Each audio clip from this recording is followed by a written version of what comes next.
Hello and welcome to the Way Out podcast. Andrew Logan here. Great to be with you as always for another episode. And there's two very exciting things about this episode today. First of all, I have an incredible guest. And second of all, it is episode number 100. Now, if you've been listening to the podcast from day one, Phil, our guest, and I'll give him a proper introduction in a sec, was one of my very first guests that I interviewed. And we talked about investing in yourself, the power of personal development, the power of investing in yourself, and self-development, self-investment always offers the best returns. Now, we had that chat, and still today, it's one of the highest rated episodes I've ever had. It still kind of tops the episode links there as far as most downloaded episodes. And at the end of the episode, Phil said, look, I want to be here for your 100th episode. So here we are, episode number 100, and I have Phil Better, who is a podcast mogul, someone who is just absolutely crushing it in the podcasting game and helping a lot of other people crush it in the podcasting game as well. So great to have you on, Phil. Thanks for being here, man. Oh, it's a pleasure. I was so excited when you're keeping up to date with okay, we're at episode 50. I'm like, oh, we're halfway there. We're nearly there. And then it's going to be around December. I'm like, I'm ready. And then I got hit with COVID, and then the world kind of all shut down. And then you're like, okay, mate, when are we recording? I'm like, give me the link so I can book it in now. And I'm so excited to be here for episode 100, man. That's awesome. Yeah, well, and that's it. I mean, I sort of stepped it up to 2 episodes a week. I think not long after your episode, we stepped it up to 2 episodes a week, and then I did have that little bit of time off over Christmas, so maybe that just pushed it out from December to January. But here we are, having the podcast interview. We're having it actually a little bit ahead of schedule. Obviously, if you are listening to this, we're slightly ahead of schedule on the Facebook Live, but that's how it worked. And then it would be February to be coming out as a podcast. So anyway, Phil, here we are, mate, and we are going to talk about actually automating your podcast production, because obviously, podcasting is, it's a very popular medium, very popular vehicle for people to create content, and especially in this world where people spend a lot of time in their cars, people spend a lot of time, I know for me, every morning walking the dog, you've got the AirPods in and you are just podcasting for 45 minutes an hour, and it's a great way to just absorb a heap of information. But then sitting on the other side of the podcast, obviously, once you start to have that goal of creating a podcast, it can be overwhelming. It can be a bit, we were just talking about it before we came on air, that, sometimes it's just I'm creating all this content, but then actually getting that content out there can be overwhelming. And once you get behind, I'm like 99 episodes behind in actually kind of some of the marketing of my podcast. So Phil, that's why you're on today. And let's have a bit of a chat about that. Oh, I'm so excited. So yes, as you were saying, promoting your podcast, listening to a podcast when you first I'm going to be a podcast. It seems so easy. It is easy. It's very easy. Or it's simple, at least. Podcasting is simple. It's not necessarily easy. This part, the chatting with Andrew or chatting with a guest on one of my shows or just hosting one of my shows, that's the fun. I have so much fun doing that. I love talking, love learning. And that's what podcast gives you. Podcast gives you the chance to learn about stuff you want to learn about. You can go on and you can find hundreds of podcasts just about marketing, just about investing in yourself, about digital entrepreneurship, about comedy, about everything. And it's that power, like you said, 45 minutes, boom, I get a master class. And some of these people, who teach charge thousands of dollars, and they have a whole system behind it. And they have an automated system. You can automate your whole podcast production. For my show, I run 6 shows. I have 5 that are currently out and hosting, and 1 that's in pre-production, but 3 of them are interview-based podcasts, and I have to create show notes for them. And creating show notes for them, because I have to get the social media links. If when you start, you're like, okay, you have a guest on, okay, I need your social media links. What do you want me to promote and all that? And for me, I don't have time to spend, because I have all those 6, plus I'm producing other podcasts. I have to automate that. So I figured out how to automate it. And it's surprising how much the internet can automate your life and make your life so easy. Someone created a virtual assistant through automation, and they just use their Google Home and just saying a few words, and boom, the lights come on and stuff happens, and it's amazing. So watching that, I took, okay, how can I take that and put it into podcasting? So when I first start, my first automation was just creating the show notes, because that takes so much time, because I don't have the time, or it's just time, because I was working a full-time job and podcasting, and then there's the editing and all that. So like, do I actually have the time to write out show notes? So I created a template and it was copy paste at first, and then I'm like, this is still taking too much time. So I found out how to go from my Google intake form for my interviews, because that's all I get. So I have, at least I'm not searching everywhere for the guests info. They provide it to me. So that's a bit of an automation there. They give me their bio, their websites, who they are. So that just took a lot of time off mine, because I can pre-require, like I can read it and go, do I want this person on my show or not? Yes or no. No, then I don't have to worry about it. Yes, go down the sequence, right? And it's just, you write out your sequence when you start your automation, is you write out your production schedule, or how you produce your podcast, right? So I had the guest sheets were taking too much time, so I automated that. So when a guest fills out that info form, the admin form, it goes straight into creating a show note for me. So it's all created. And I'm like, okay, that's done. So then I just have to copy and put that into the hosting site. So it's done there, into the YouTube, into the streaming thing. So we're right now using StreamYard, and every Sunday I set up my links for the week, my recordings for the week. And so I already have all the notes there. So I just copy post it there, and it's done for me. I'm Mm. already ahead. I've taken something that used to take me hours in a week. I've pretty much condensed it into an hour a week, because it's every Sunday. I sit down. It takes me an hour, because I just go, I created an automation that creates a new folder that says the week of this, open it up. All right, clack, clack, clack, copy, paste, copy, paste. It's done. And I don't have to worry. It's all scheduled for my hosting. Like we were talking just before, my podcasts are scheduled to March 9th on one of my shows. Like I don't have to upload. I don't have to touch it. I don't have to do anything to it, because it's uploaded already to March. So I know the podcast, whoever is already subscribed, will get their content for each one of my shows up until March 9th. And I don't have to worry about it, because I've automated that with the scheduling and the other sequencing behind. And it just frees up so much time to concentrate on the other side. I think you bring up a really, really good point, and or a couple of points that I want to hit. But I know, we talk about this a lot. I talk about this a lot. It's sometimes there's this kind of paradox of entrepreneurial life, and people love the allure of entrepreneurial life. There's freedom, there's excitement that can go with it, and obviously there's a lot of famous entrepreneurs out there in Mhm. the world now, and so there's a lot of that excitement, but there's also, it requires a lot of structure. It requires a lot of templating. It requires, doing things to a schedule and being on top of things and being ahead of things. And, I always remember my background was physiotherapy.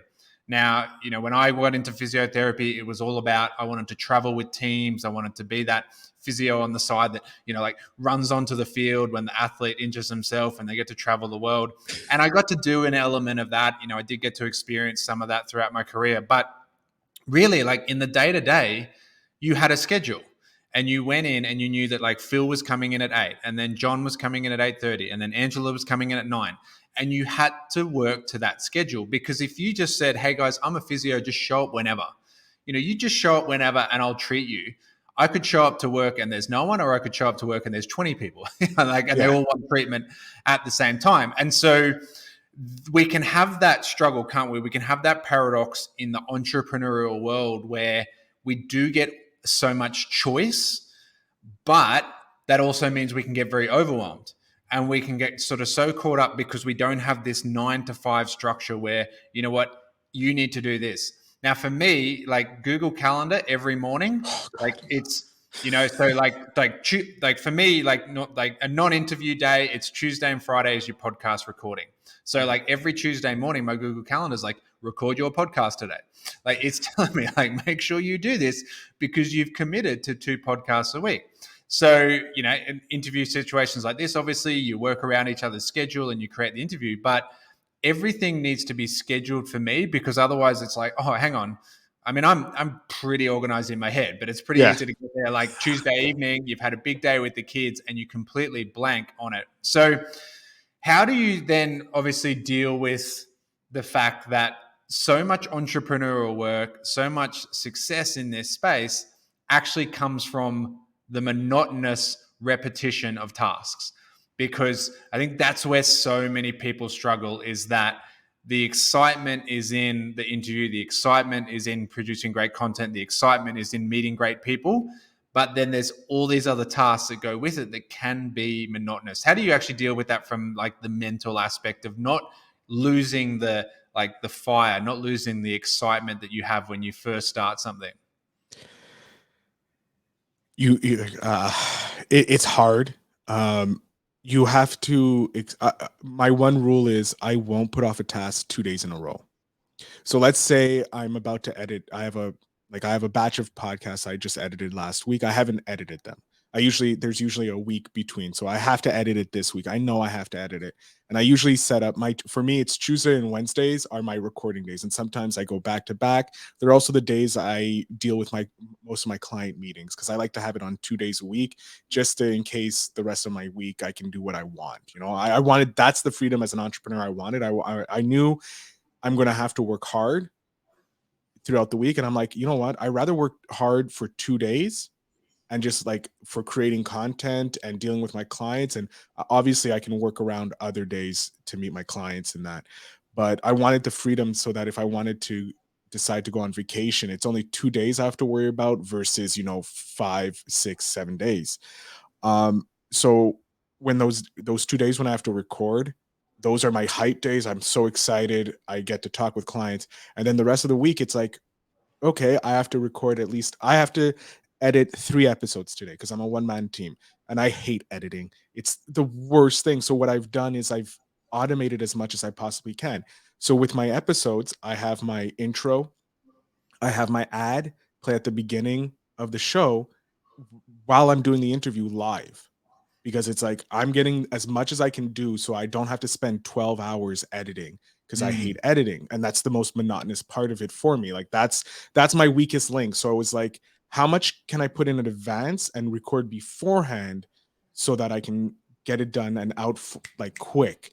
And so at first it was just making a template of an intro and outro, just the audio, and just copy the episode, put it in, and boom, it's done. And then it's outro. And then I was like, I can be more efficient with my time. Work smarter, not harder is my motto. And then like we're using StreamYard, so you can upload videos. So before I go live, I have a overlay that says, "Hey, the show's going to start soon." I start it. I wait about a minute so everybody gets the notifications. I hit my video for my intro. Boom, the intro goes live. People are excited. Boom, I'm on the screen, and I go straight into the interview. So those are for my live shows. So that's done. And even for my pre-recorded, like my interviews with entrepreneurs on that are never live with an audience, because I don't want to make anybody feel uncomfortable if there's any situation that happens. Podcasting stuff happens, so I don't want them to feel embarrassed if anything happens. So it's like, this is private. If they want to do it live, they can say yes, I want to do it live, and I have no problem. But I've also had situations where guests haven't shown up to the live, and it's like, yay, egg on my face. So unless it's a very important person that says yes, normally they're never live. But the whole thing is the same thing. The video starts at the beginning. I do the interview at the end, the exit, and the episode ends. Boom! It has the make sure you like and subscribe, all that, and then it automatically goes to YouTube. It goes to Facebook if it's a Facebook episode, and then I just download the audio, clean up the audio, maybe tweak one or two little things. So my editing goes from like 15, like used to be an hour for an episode, down to like 5 minutes. And so it's like, okay, that I can do. It's just getting that motivation to get to that point. And so what I say is, if I'm going to edit on Thursdays, I can't say no. And I skip Thursday, I have no choice. Friday, I'm editing. So I'm allowed one day to say, no, I'm not going to do this, but I have to replace the task with something else. So it's Mm. either a household task, a personal task, like, oh, Phil, you're not editing for 45 minutes to an hour. You have to do yoga, or you have to go for a walk, or you have to do something that's not fun based. Like it's a task that needs to get done around your place, so that you're actively doing stuff and you're not wasting your time. Because like you said, without that 9 to 5 structure, it's very hard. Like when I first started, I was like, I'm going to do everything. I can do anything. I don't do anything all day. And it's like, oh, and I was getting guilty, and things would pile up, and I would feel all like horrible for my podcast and that. For my client stuff, they were getting it done because it's like, you're paying me, I'm going to make sure that this is done. But for my content, my business, I was failing. So it was like, okay, I have to figure out how I can like live where I have the freedom I want, but I get things done. So it was just the monotonous Mm. things. You have to make deals with yourself. Well, and I was chatting. I was being interviewed for a Zoom just a couple of days ago, and we were having this exact conversation where, you talk about like, if you want to make six figures in podcasting, say, or six figures in anything, or whatever the figure is, whatever the vehicle. We've also always got to remember that these are better ways, these are entrepreneurial ways, these are more like kind of fun ways that like suit our personalities better, Mhm. but they're also not kind of magic ways that just magically happen. And I always go back to, well, how hard did I need to work to make six figures in physiotherapy? And like, first of all, I had to go to university for 4 years, and so there was 4 years of my life. There was expense. There was university fees, college fees. There was a social life that was very fun in those years as well, but it was an expensive social life. But then there was kind of a certain number of years just to kind of really get good at my profession. And I always look back at, it probably took me about 7 years between university and then the first few years of my profession to actually get kind of really strong to a point where I could like show up to work every day, be consistent, be good at my profession, and start to make a good income out of it. So if I'm going to start an entrepreneurial journey, I probably need to like think that it's going to take more than 7 days before I just start to do things. And I am going to, again, like, to kind of cover this point, I am going to probably have to do one or two things that I don't want to do. Oh yeah. Oh Like, God. it's not all There's fun. so many things that you don't want to do that you have to do if you want. Like I hate selling. Selling for me, I always feel like I'm manipulating because I grew up in the time of like, those hardcore car salesmen selling, right? And not the super smooth salesman because I didn't have those around me. Like my dad was an amazing salesman, and I can sell thanks to him because he taught me how to sell. I just never enjoy because I always feel like I'm manipulating people, even though it's like, this is what you need to do. Like this I can do this, but you can do it for free. Like that's what I do. I say, here's all the stuff you need. You can do it. Um, but I can do it like 2 times faster than you and without the mistakes. And so, but I always hate selling. So I figured out a way of selling without selling. Like literally listen to all these tapes on how to sell, how to automate, how to do it passively. Like, and that's the best thing. Like, I don't like cold calling people because it's like anybody who's reaching out to me, I don't trust automatically because I've been like, there's so many sleazy people that just want to take your money and not actually see you be successful. So cold calling and cold emailing for me is always something that I've not been drawn to because ugh, it's just not fun. So it's like getting people on my podcast, I can sell to them. Like I've landed Mhm. clients by them being guests on my show and they see the level of production that I put into my stuff. So when you don't like something, find a way to make it fun. How can you work it into what you already enjoy? I love talking with people. I love getting entrepreneurs on. I know the power of podcasting. I know how to promote, how to do it because I've been doing so long. So I'll show them and I'll ask them questions. Do you have a podcast? Do you not? Why not? What's you're missing? In my green room, I have that preamble with them. Just one, it's two reasons I do it. One, it's to loosen up the guest because if they don't talk, like how often do you get to talk one on one with someone during your day? Like either you're telling someone something and it's like a 15-minute thing, and then you're quiet the rest of the day, right? Because as entrepreneurs, we're working solo, we're emailing, we're texting, we're occasionally having a conversation, but most of the time we're here, working in silence. So I get them warmed up with just having a regular conversation. So they're like, oh, it's at ease. They're not nervous anymore. That's gone. And then also I'm prospecting, right? I'm asking them questions. Do they have a podcast? Why don't they have a podcast? Is there a reason why they have a podcast or they don't?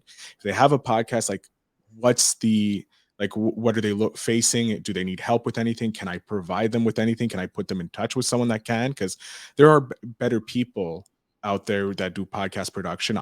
I'm good at what I do. I know there's others who do much better jobs that have been in the game longer than I, but it's just figuring that out with them. And then it's like, okay, cool. We go into the interview. They enjoy the time. I'm hoping so, because they usually invite me onto their podcast usually later, and again for their 100th episode.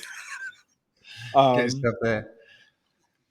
I'll just jump in while you're doing that. Just while you're grabbing a drink of water there.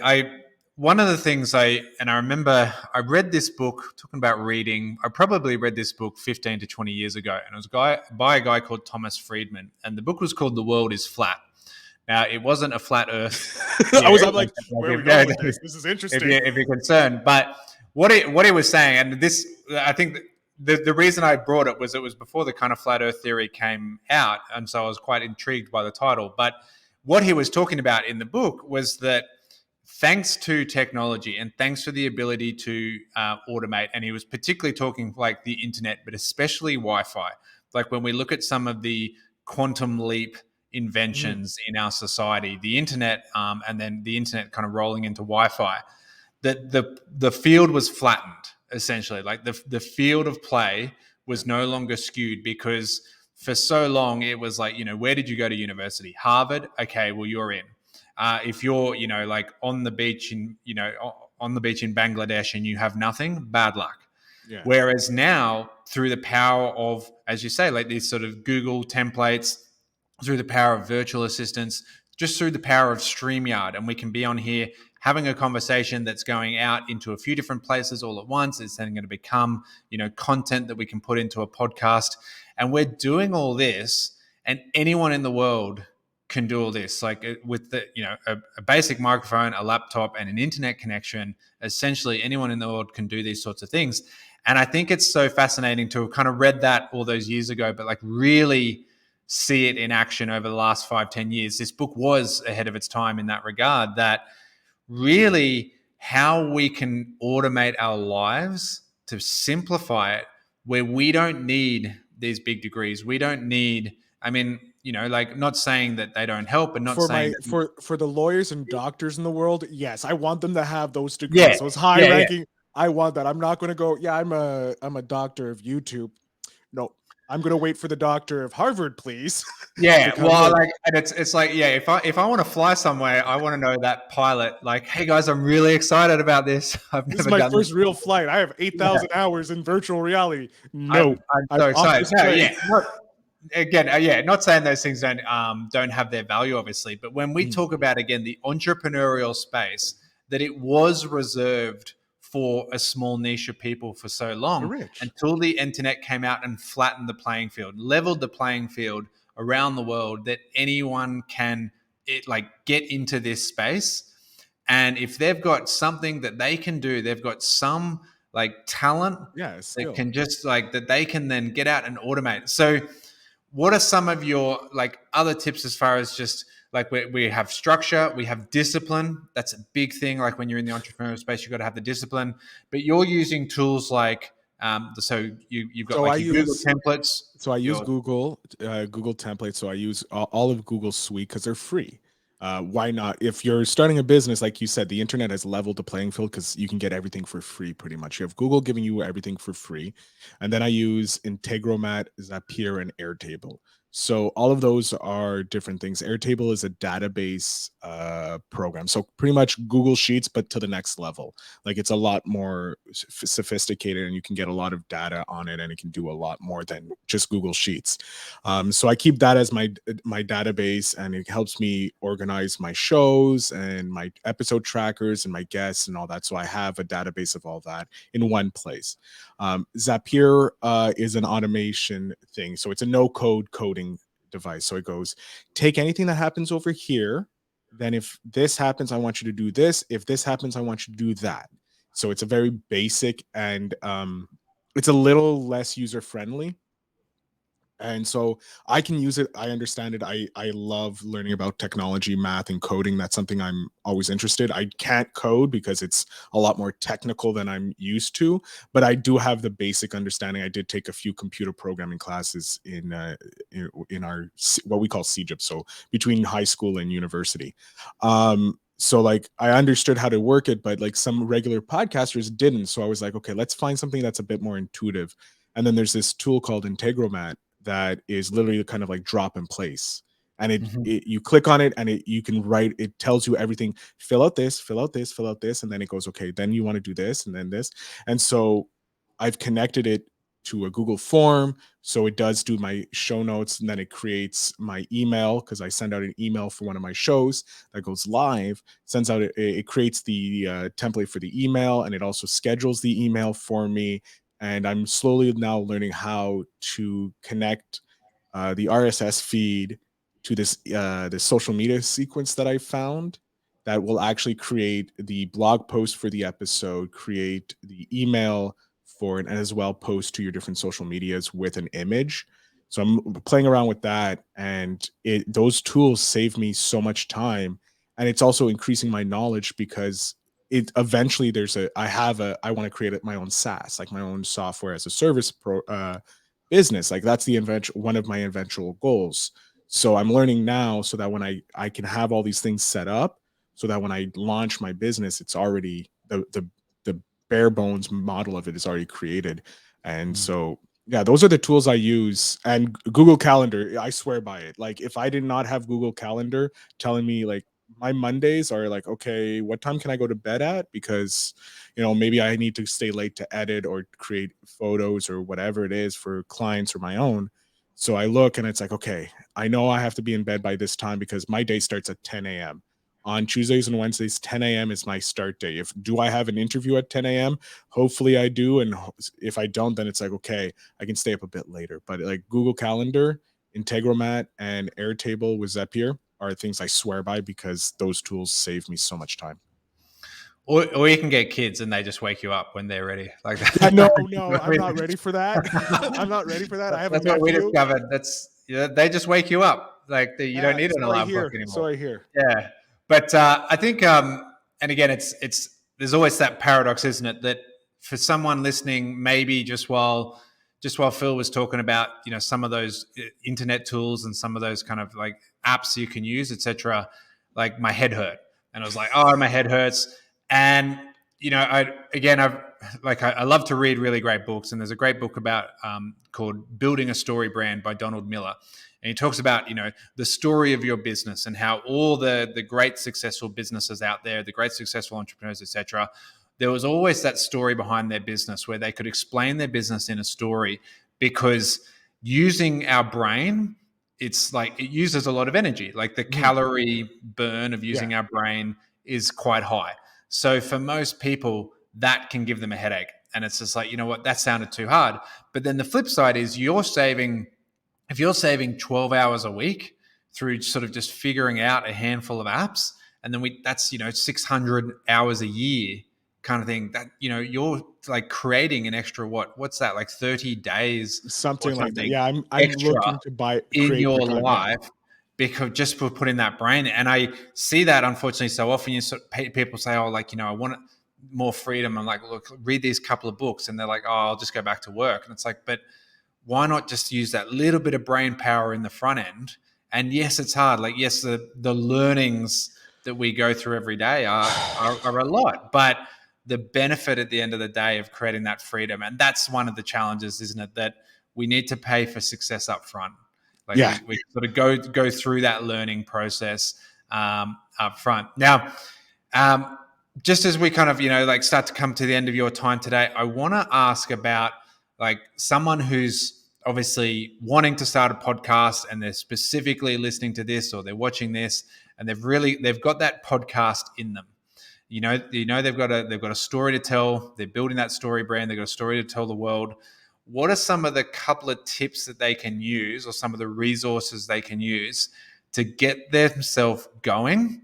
And then obviously, like once it's going, then they can come back, listen to this again, listen to the replay, and start to, okay, well, now I need to automate this. Now I need to kind of like create a template for that. How do they like get themselves going in the space? All right. So the first thing you want to do is you want to create you first want to pick your niche. Having a niche is the most important thing, knowing what you're going to talk about. Like, you are creating financial freedom through network marketing. You could have stopped at creating financial freedom. You're like, no, I want to specifically target people in the network marketing because that's my niche. That's who I'm going. So you niche down to be the biggest fish in the smallest pond. That's what you want to do. You want to niche down until it hurts, because you're like, I don't know if people are actually going to listen. If you fear that no one's going to listen, you're small enough. You're at the base level. Once you've done that, you want to create your ideal listener. Who is the one person you want to listen to this podcast? That's it. That's the only person you care about. So you know they are in your niche, down into the sub niche. And then you're like, okay, what's their age? What's their name? Like, go create the character like they're a living, breathing person. Like, give them their wants, their loves. Are they married? They're not. You go through that. Once you know that, you know Sorry, exactly. sorry, I don't want to break your role, but I just want to jump in on that point of the sub niche thing, Yeah. because it is so important. I want to hit that because I have this conversation with people regularly that, you know what, if I just say I'm going to create financial freedom, it's a bigger ocean. But the flip side is that there's so many other people out there. And that's what Mhm. we've always got to remember, that the fishing is best where there's fewest boats. Yeah. So, in marketing, they talk about like a red ocean versus a blue ocean.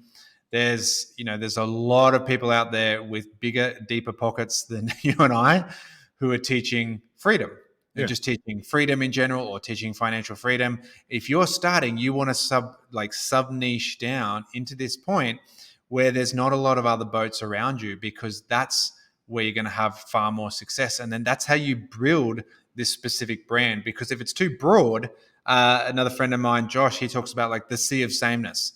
Like, if you're just in this sea of sameness and you're out there and there's all these other boats, why would people go to you when they could go to Robert Kiyosaki? Kind of Yeah. thing. So it's like, well, who's Andrew Logan? Robert Kiyosaki's got 20 books and this and that and that. He probably knows a bit more than Andrew Logan.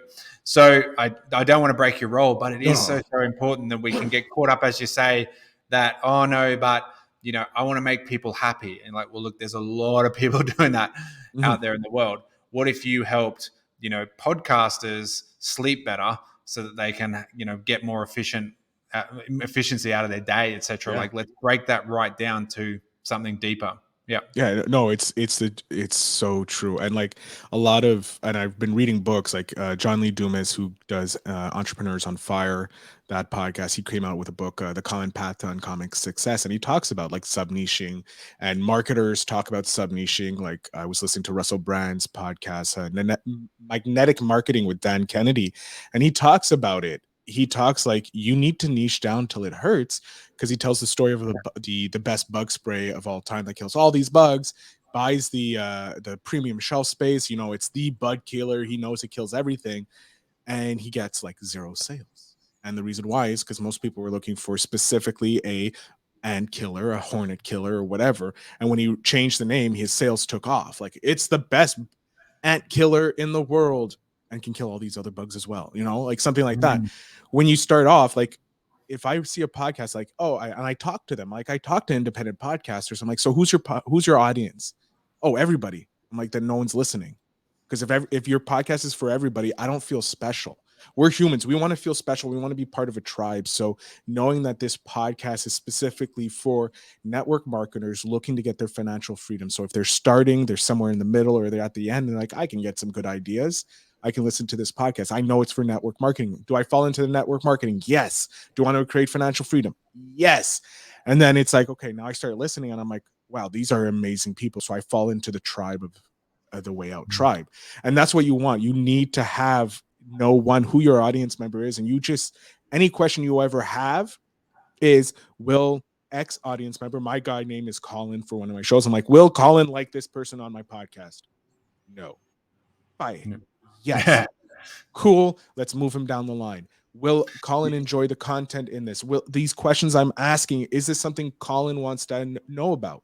And it just helps you knowing that one person for your podcast. It's going to 10x you, 20x you, 30x you, because people will start resonating with that ideal listener. Yeah, you talk about the sub niching on the mosquito spray, the bug spray, or whatever. I always talk about Colgate. Colgate, the toothpaste, and they have Colgate Total. And Mhm. Colgate Total is the Colgate that does everything.